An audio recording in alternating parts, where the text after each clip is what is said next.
Thousands of brand-new electric vehicles, lined up under the scorching sun, tires untouched, windshields uncracked, batteries fully charged. And yet, they're going nowhere.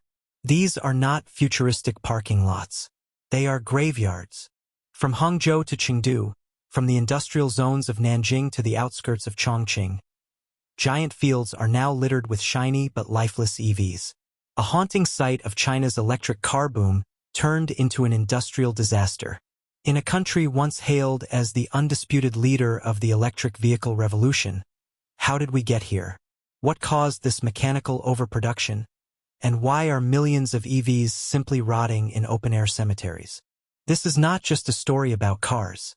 It's a story of ambition gone wild, of government subsidies fueling unsustainable growth, and of a silent collapse that Beijing doesn't want the world to see. Welcome to the graveyards of China's electric dream. In the outskirts of Hangzhou, drone footage reveals what looks like a glittering sea of cars, row after row of brand-new electric vehicles, stretching far beyond the eye can see. Some are parked neatly on overgrown lots, while others are dumped along dirt roads and industrial zones. Most have never been registered. Their seats are still wrapped in plastic. Some display logos of well-known EV brands, NIO, XPeng, BYD. Others are from lesser-known startups that disappeared almost as quickly as they appeared. This is not an isolated case. Similar EV graveyards have been spotted in Chengdu, Hefei, Nanjing, and even rural parts of Inner Mongolia.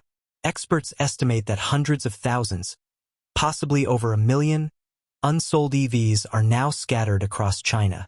Locals call them ghost cars. Urban explorers sneak in to film TikToks and YouTube shorts, turning these graveyards into eerie tourist spots. But underneath the viral views lies a dark truth: overproduction without demand. These cars are not defective. They're not outdated. In many cases, they're the latest models. But with no buyers, no incentives, and no charging infrastructure in rural areas, they're simply left to rot. Some cars have been sitting idle for so long that weeds grow through the wheels. Others show signs of battery degradation. Some are even dismantled for parts or looted in the night. This is what happens when ambition outruns planning. China built too much too fast. So how did China end up with millions of electric vehicles that no one wants to buy? The answer lies in a perfect storm of government ambition, market distortion, and corporate overreach. For years, China pushed electric vehicles as a national priority. It wasn't just about going green, it was about becoming a global leader in a strategic industry. The government rolled out massive subsidies, tax exemptions, and production targets. Local governments joined the race. Provinces and cities competed to attract EV startups, offering cheap land, factory space, and even cash rewards. In some cases, EV companies received government funding before producing a single car. This led to an explosion of new manufacturers. At the peak of the boom, over 500 EV companies were registered in China. Most had little experience, no long-term strategy, and were burning through capital just to meet production quotas. In an effort to please investors and secure government money, many startups focused on quantity, not quality.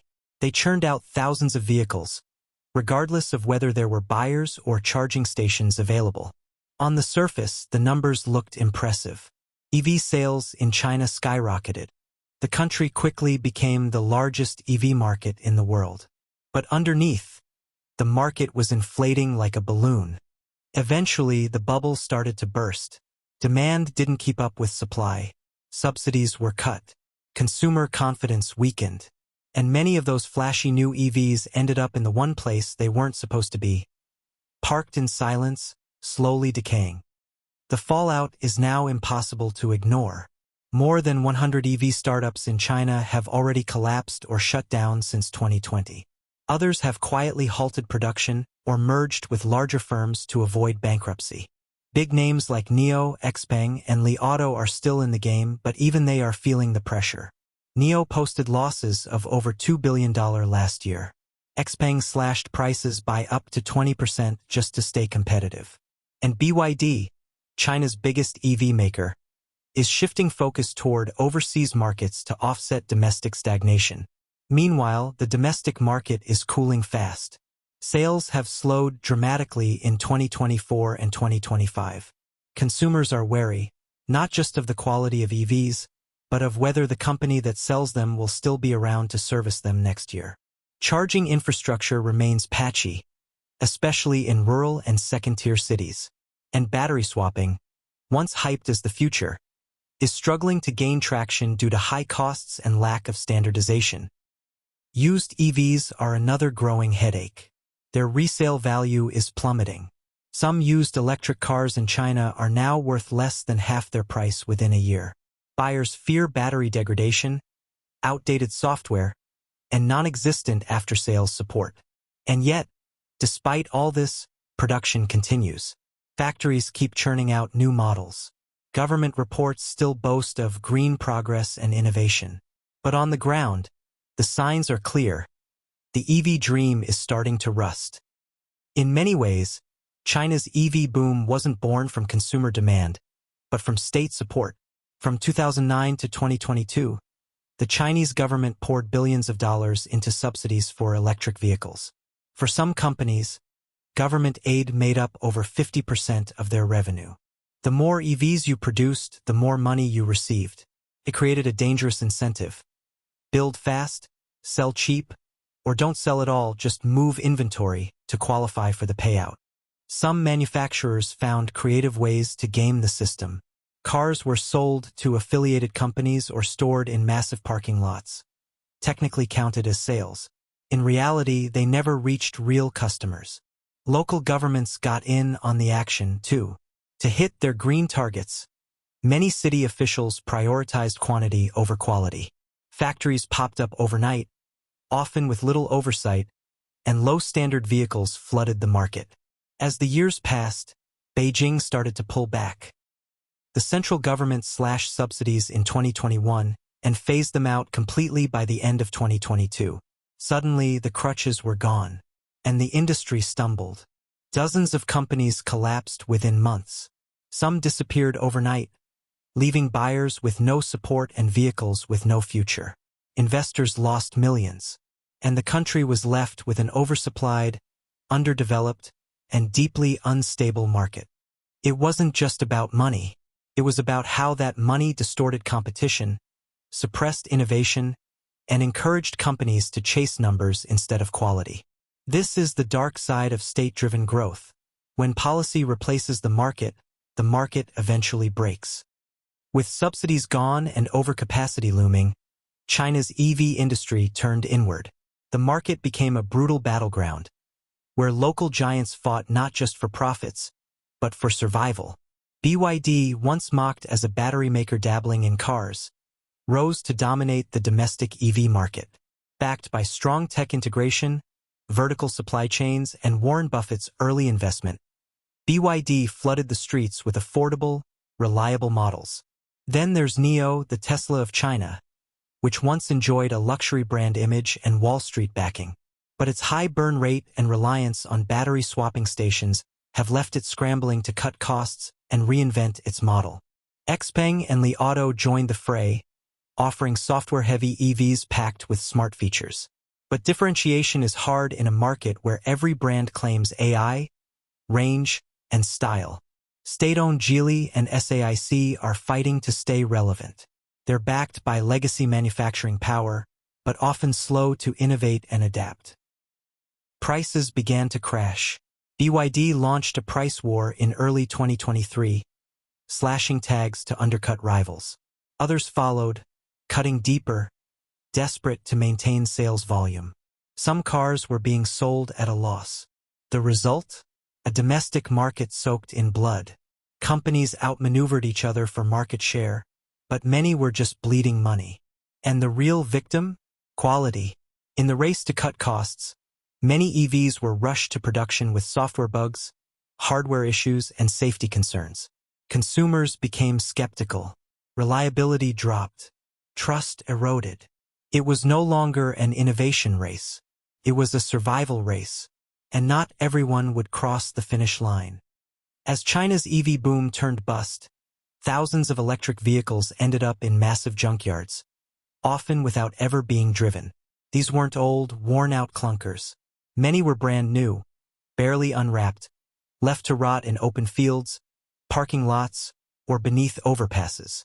Drone footage revealed haunting scenes. Rows upon rows of silent EVs covered in dust, tires deflated, weeds growing through the floorboards. It looked like an automotive apocalypse. So why aren't they being recycled or resold? The answer lies in a toxic mix of ownership confusion, regulatory gaps, and battery risks. Many of these vehicles were part of short-lived ride-hailing startups or local government pilot programs that folded after subsidies dried up. The companies went bankrupt, leaving no clear legal owner to process the vehicles. On top of that, EVs aren't easy to scrap.